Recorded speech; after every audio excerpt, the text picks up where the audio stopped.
So here is why I think Arsenal will finish in the top 4 this season. The top 3 this season are pretty much set in stone.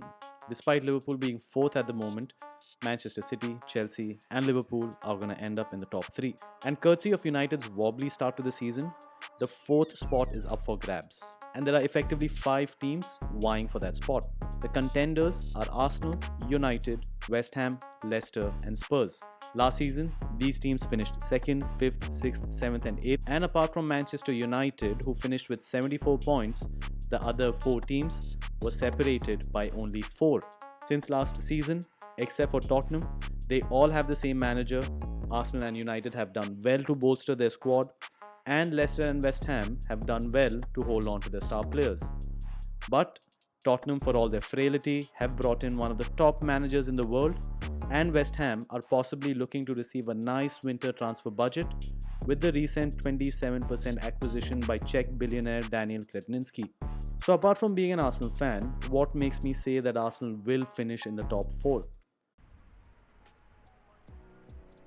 If there is anything you have heard more often this season than Mo Salah is the best player in the world right now, it's that Arsenal had the worst start to the season in decades.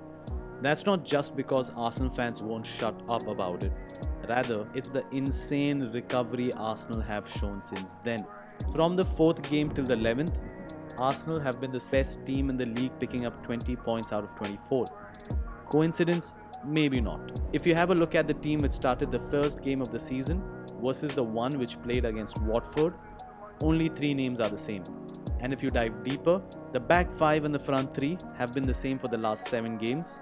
Only injuries have forced changes in the centre of the park. Lacazette has done well to fill in the number 10 position, and Nuno and Lokonga have done exceedingly well to stand in for their senior counterparts. You could argue that all 5 of the summer signings and re-signings are already good to start in the first 11.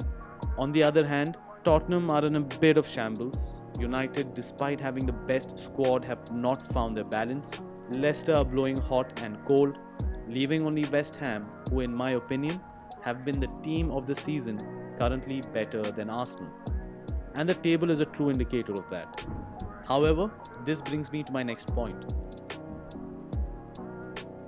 The most embarrassing thing to happen this season to Arsenal was not the first day defeat away to New Boys Brentford, or Arsenal's biggest loss under Arteta, but the fact that we have no European football, no Champions League, no Europa League, and even though nobody cares about the Conference League, not even that. But to be honest, I feel this should play into Arsenal's hands, especially since Arsenal has not been a Champions League team the last few seasons. If we were to play in Europe, it would be either in Europa or Conference League, and you have to travel to all corners of Europe for these competitions. The travel just makes it more arduous than it has to be, and with games later on in the week for these two competitions, there seems to be just about enough time for recovery and then to go again on the weekend. So fatigue is something that Arsenal should not have to worry nor dare to complain about this season.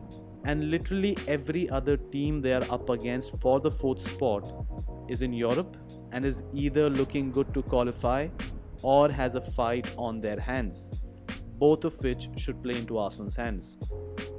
And with the busiest 2 months of the season about to begin, even without European football, Arsenal will be playing a game every 3rd or the 4th day in the month of December. And teams who are in Europe, well, wait till the managers come out screaming about fixture congestion and player fatigue. Now, a very important factor in Arsenal's recovery this season has been the defense. We have found a back 5 which is looking good as any other top team for the first time in probably 20 years. To top it all, we probably have first team backups for all of those positions as well. Well, except for the right back. And the defensive performance has been no fluke. The new additions have simply been phenomenal.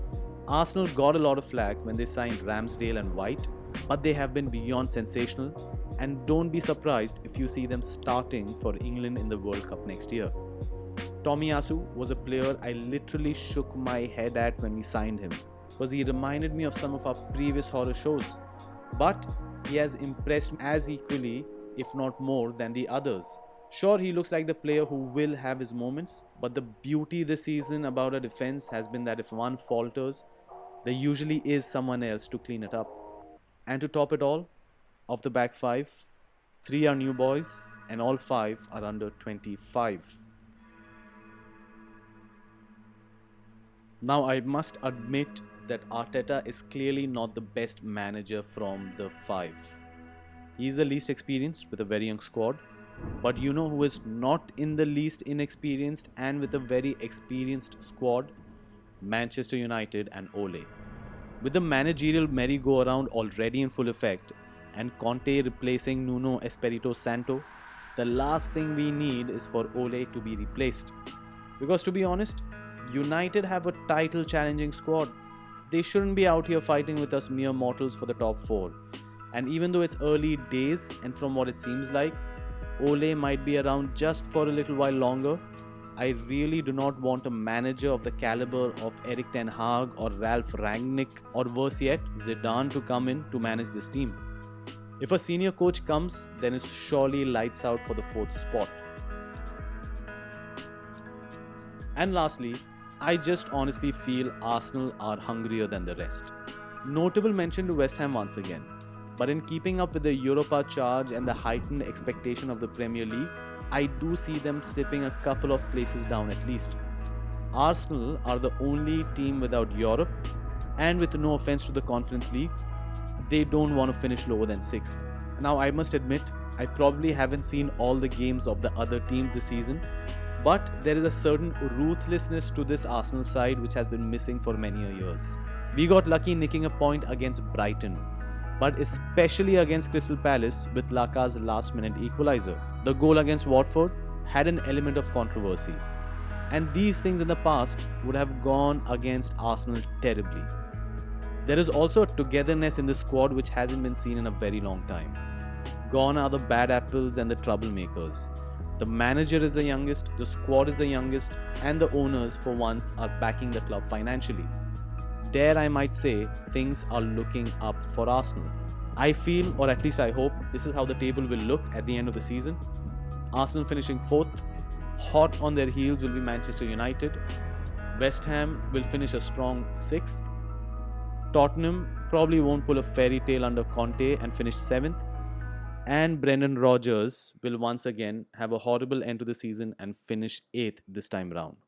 That's it from me. Let me know where you guys think these teams, especially Arsenal, will realistically finish at the end of the season.